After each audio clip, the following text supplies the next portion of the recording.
Well, hello there, welcome back. Today I'm here with part 2 of my Hunger Games vlog series.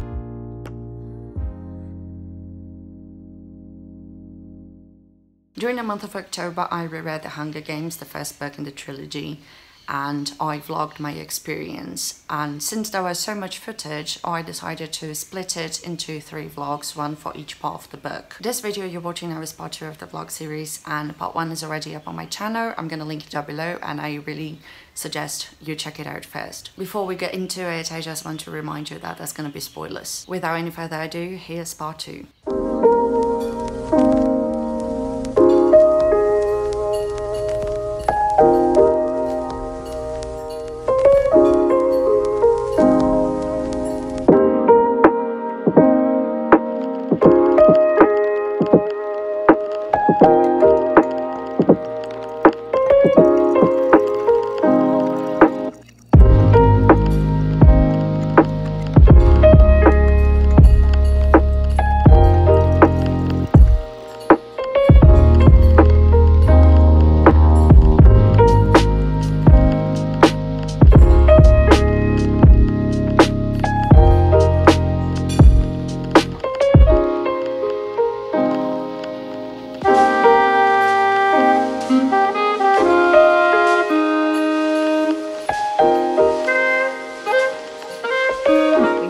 Commenting the part 2 discussion. I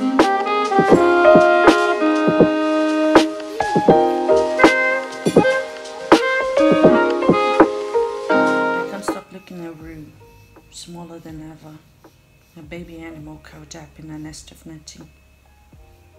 I can't bring myself to leave her like this, past harm but seeming utterly defenseless. To hate the boy from District 1, who also appears so vulnerable in death, seems inadequate. It's the capital I hate, for doing this to all of us. Gil's voices in my head.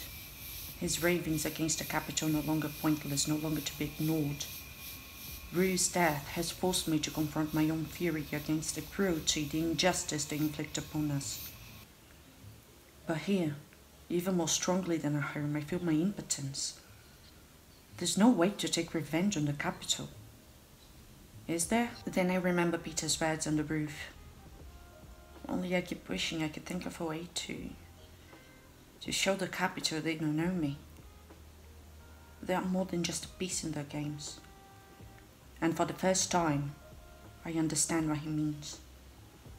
I want to do something right here, right now, to shame them, to make them accountable. To show the capital that whatever they do or force us to do, that is a part of every tribute they count on. That Rue was more than a piece in their games. And so am I.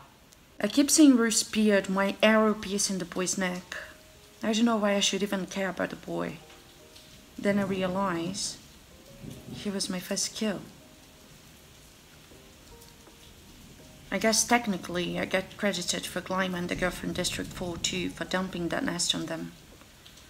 But the boy from District 1 was the first person I knew would die because of my actions. Numerous animals have lost their lives at my hands, but only one human. I hear Gil saying, how different can it be really? Amazingly similar in the execution. A bow pulled, an arrow shot. Entirely different in the aftermath. I killed a boy whose name I don't even know. Somewhere his family is weeping for him. His friends call for my blood. Maybe he had a girlfriend who really believed he would come back. But then I think of Rue's still body and I'm able to banish the boy from my mind. At least for now. What a bitch. My hair really can't decide what it wants to do, right? So, part 2 of the Hunger Games. Oh boy. I find it extremely suspicious that Cinna got the Mockingjay pin from Katniss's discarded clothes. Because like, he ought to have asked someone to get it for him, right? And then he kept it until the start of the games, and he didn't tell Katniss about it. He kept it in secret, and then just as she was preparing to get into the arena, he attached it to her jacket. He made sure that she wore it in the arena, and that kind of reinforces the idea that Madge was with the rebellion, in my opinion, because otherwise how would Cinna know about the pin? How did he know they would be there? And how did he know what it symbolized? I think Madge sent the pin knowing someone on the other end would make sure that Katniss would wear it. Like, she ought to have known what it meant, not only in regards to her aunt, but also in regards to the Mockingjays in and of themselves. She ought to have known that the Mockingjays were the creatures that Capito never intended to exist, and that they symbolized a slap in the Capito's face. Obviously, there was no way that she could have known that Katniss would be District 12's tribute. So my theory is that either she was going to do the same thing to anyone who was raped, or she was intending to volunteer and go and deliver the message herself. And that would make her conversation with Gale and Katniss mean something else altogether, right? And maybe when Katniss volunteered, Madge just didn't know what to do and how to proceed with the plan, or she was just too shocked to do anything. Am I reading too much into this situation? Let me know. And this ties back to what I said before about the rebels already having a plan set in motion before Katniss came along. I mean, don't get me wrong, I think their plan was a very long-term one, you know, and I don't think they counted on someone like Katniss coming along even in the wildest dreams. But showing the tributes from this poor forgotten district in a very powerful light, no pun intended, and as a team rather than as individuals who are fighting each other, sends a message. And it's quite interesting that Katniss mentions that all throughout the opening ceremony, all eyes were on them. Even during President Snow's speech, and especially as it started getting dark outside, people were forced to look at them, to really see them. And I mean, taking attention away from a literal dictator isn't exactly subtle. Also on the topic of the Mockingjay pin, I love that when Rue and Katniss are talking about it, and Rue is telling her how the Mockingjay pin was the reason why she trusted Katniss at first. Rue mentions that the Mockingjays are harmless most of the time, unless you go near their nests, and then they get very angry. The metaphor, the symbolism, like that's literally Katniss Everdeen. She was a harmless creature. In the moments in the series where she's the angriest is when people mess with her nest, her family, her loved ones, and the weaker people she feels the need to protect. God, I love the series. On another note, let me just say that I wish with every fibre of my being that I could read Peeta's interview for the first time again. I mean, she came here with me. The shock I felt when I read that for the first time. Unprecedented. Peeta is such a sneaky little devil. I love that for him. I mean, yeah, he actually had a huge crush on Katniss for real. But I think it's disingenuous to think that he did that just because he also desperately needed to confess his feelings for her. Like, no. This is a plan, okay? This was a strategy, and it really showcases how smart and cunning Peeta is. He saw his feelings as a possible tool, and he was willing to use it. No. Não é pra você mexer aqui, senão você vai derrubar. Não, Felícia. Ai, Jesus. As I was saying before, he saw his feelings as a possible tool and he was willing to use it in his favor. And he was presumably the first person to ever sell a love story in the games, which I find a bit funny. Because like in every reality show ever, there's always people who couple up as soon as possible in order to stay on the show longer, because they know that a love story in a relationship sells.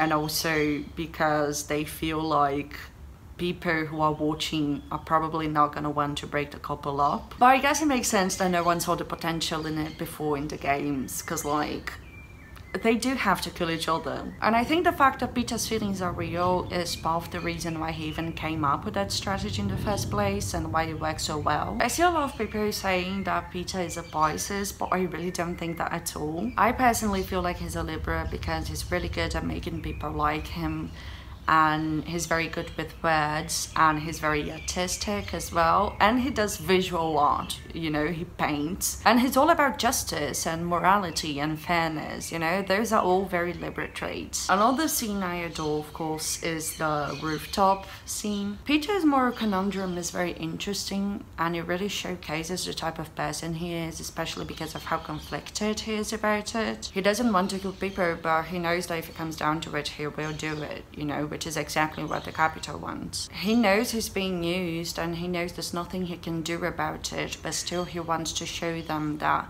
they don't own all of him, you know, that he's more than what they make him, that he's more than what he is inside the game. And he's just afraid of being turned into something he's not. He's afraid of being turned into a monster. He's afraid of losing himself, which is just heartbreaking to read when you know what happens in Mockingjay. And we see Peeta going through more emotions in this scene alone than the entirety of the movie.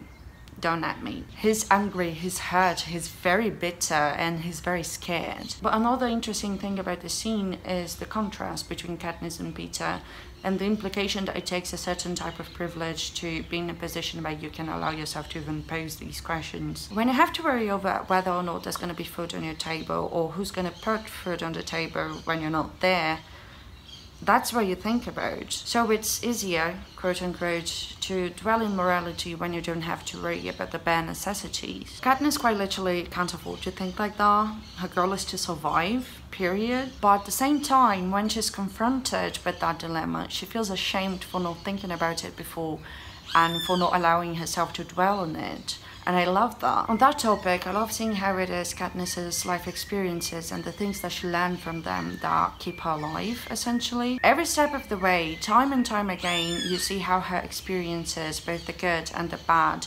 influence the way she goes about the games. Like how she knows how to treat certain types of wounds, because sometimes people who had those injuries were brought to her house for treatment. She knows certain plants have healing properties because her mother's a healer, and which fruits and plants are edible because of her father's book. She knows how to use the bow and arrow because her father taught her and hid bows in the woods so they could use, and she had years and years of daily practice. The fact that she can endure hunger better than others because she has before, and how she uses that to her advantage when she comes up with the idea to get rid of the career supplies. And she always makes sure to tie what's happening in the present to the memories that gave her the knowledge that she's using right now. But she doesn't know everything, you know. There are things she learns from Rue or from watching Foxface, and she doesn't really know what to do with Peeta's wound, for example. And she also learns a lot from observing people. She knew that the careers who had a lifetime of privilege and being fed properly would probably not know how to hunt, and that since they secured the supply pile for themselves and they could just go back to it whenever they needed to eat, they probably wouldn't carry a lot of food with them. And how she found out about the mines by basically connecting the pieces of the puzzle. The boy from District 3, the mounds of dirt where the mines used to be around the platforms are now around the supply pile. Foxface jumping on the specific path around the pile and then freaking out when she fell down, etc. And I love that she actually gets hurt, like big time. Actually hurt. I was actually writing down every single wound or bruise or injury that she got, and every time she lost a piece of cloth or hair and everything else that happened, and every time she washed too, because I wanted to have an idea of how ugly and dirty and disheveled she would get. Is that how you say that word? Disheveled? Disheveled?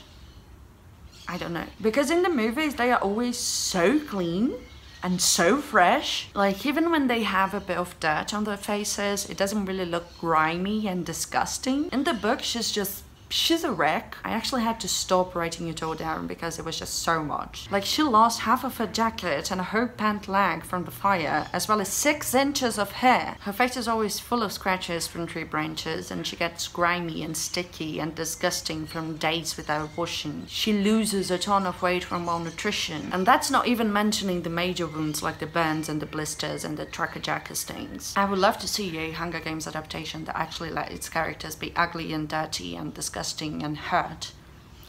That would be amazing. And the complexity of Katniss's character. I love the fact that Susan Collins was not afraid to make her characters extremely flawed and to let them make mistakes. Katniss gets actually scared, like terrified even, and she cries and she gets angry and frustrated. There's a point where she gets so exasperated because a tribute girl is lighting a fire in the middle of the night that she actually wants to climb down her tree and go kill the girl. After Rue's death, she's so furious that she actually thinks she could murder all of the careers and not feel any remorse. And she has so many conflicting emotions for both Rue and Peeta. She feels a certain type of affection for the two of them because she knows that they're good people and they don't deserve any of that.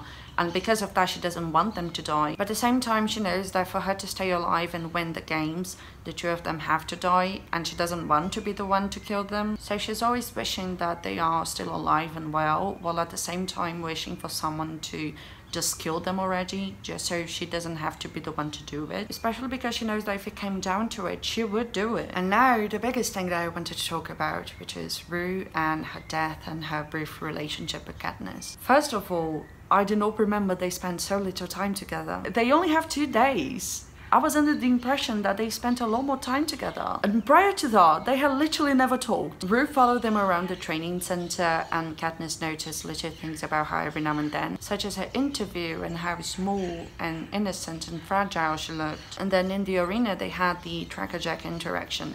And that was it. I think the way Katniss takes Rue under her wings really reinforces how motherly she is. Like, she basically mothers her in the arena. She takes care of her, she makes sure to feed her really well, she shares her sleeping bag and cuddles with her, and she protects her. She does everything in her power to make sure that Rue is alright, even though rationally she knows that Rue can't survive. And she tries to fool herself that she's taken Rue in because Rue is very smart and resourceful, which, to be fair, she really is. But it's quite clear from the get-go that she's taken Rue in because she sees Rue as someone who needs to be protected, first of all. Because she's a child, and Katniss is a very protective type of person. She's always trying to protect those who are weaker than her and who have less than her, even despite her best interests. But also because Rue really reminds her of Prim. And I think it's quite interesting how, even though Rue reminds Katniss of Prim, in many ways she's a lot more like Katniss herself. Rue's the eldest child, she's fiercely protective of her siblings, she gives them her food, she forages in the meadow, and she gets excited at the prospect of getting rid of the courier's food, even though it will be dangerous. Because she too sees that they won't be able to endure it. All of these are characteristics that are a lot more similar to Katniss than they are to Prim. Also, the three of them are named after flowers.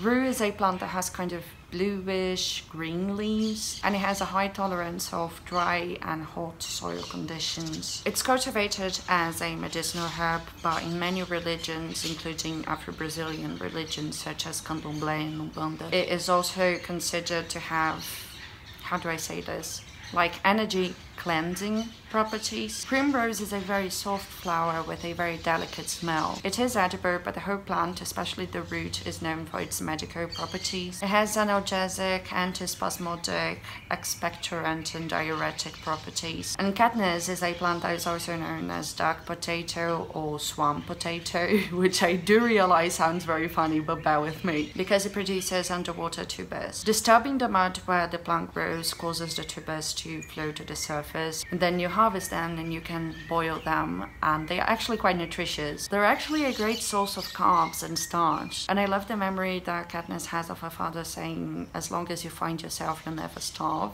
It really warms my heart. And yes, Katniss is a real plant that exists in our road, okay? Susan Collins did not invent that. Anyway, Rue also gives us our first glimpse into what life is like in another district. They have conversations about District 11 and what life is like there, which was all very interesting. I really liked reading about it, as well as about the differences between 11 and 12. But one thing that really caught my attention was the fact that even though District 12 is very poor and harsh and just awful to live in many ways it's still much better to live there than to live in other districts. Katniss herself says that there's a certain type of privilege that comes with being the district nobody cares about and nobody remembers. As long as the quota is met, the capital doesn't give a flying fuck about them. That reminded me a bit of something that Katniss thought at the beginning of the book. That was something along the lines of District 12, where you can starve to death in safety. She was referring to the fence and how it supposedly got predators out and kept people in, might I add. But I feel like it applies here too. When Rue was telling her about life in District 11 and how harsh law enforcement was there, Katniss literally thinks to herself that hearing that makes her think of District 12 as some type of safe haven, which,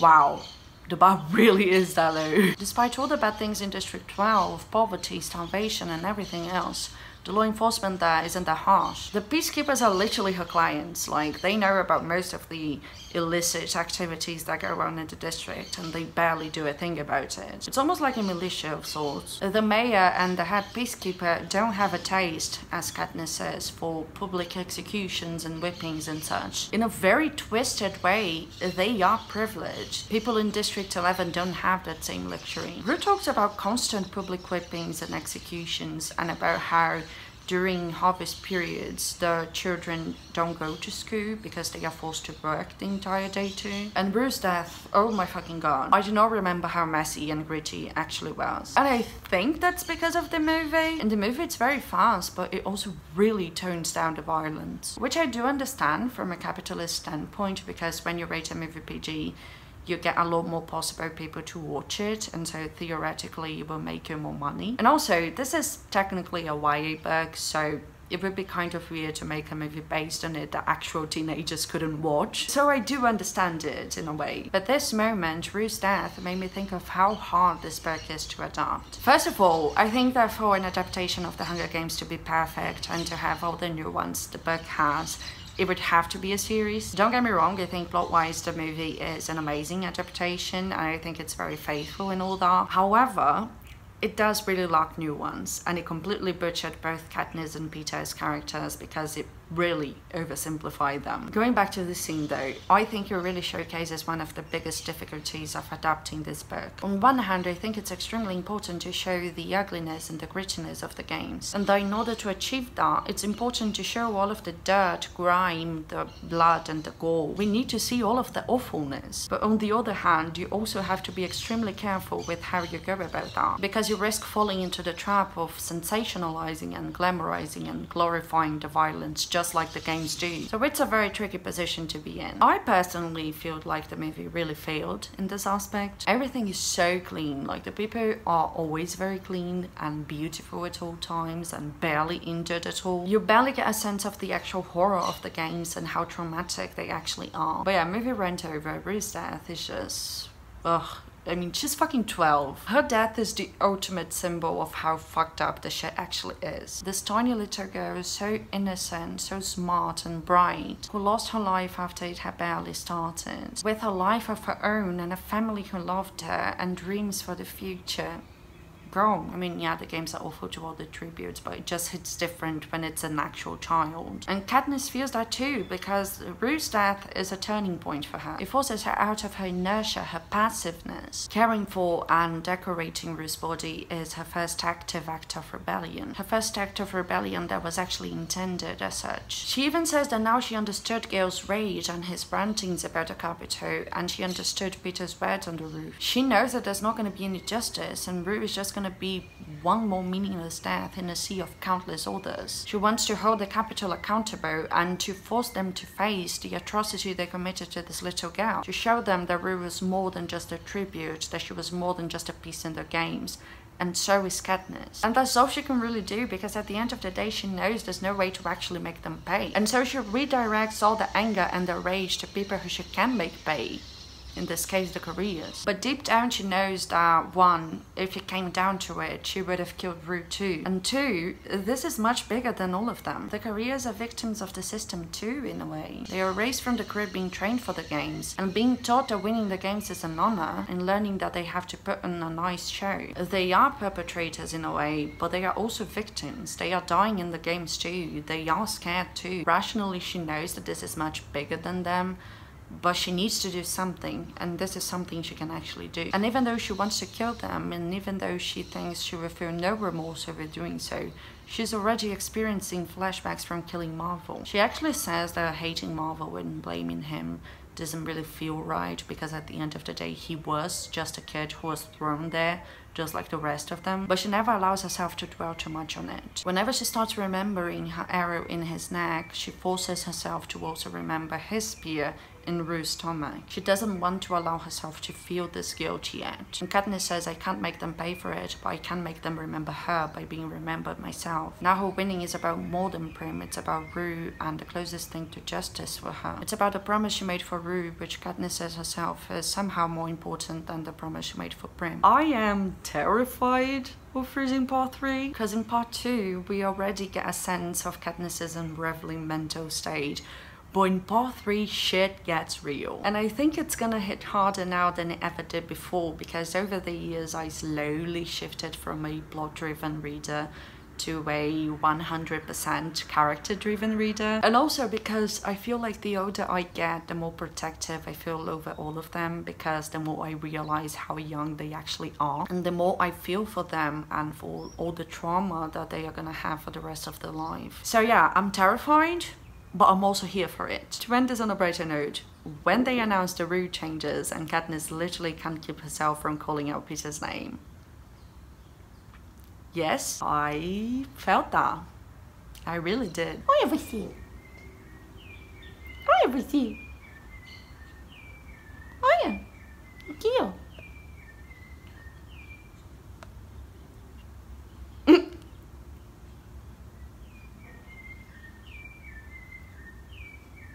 Nossa, como você tá boa hoje. Tá muito boa. A patinha molhada, mamãe. Vai.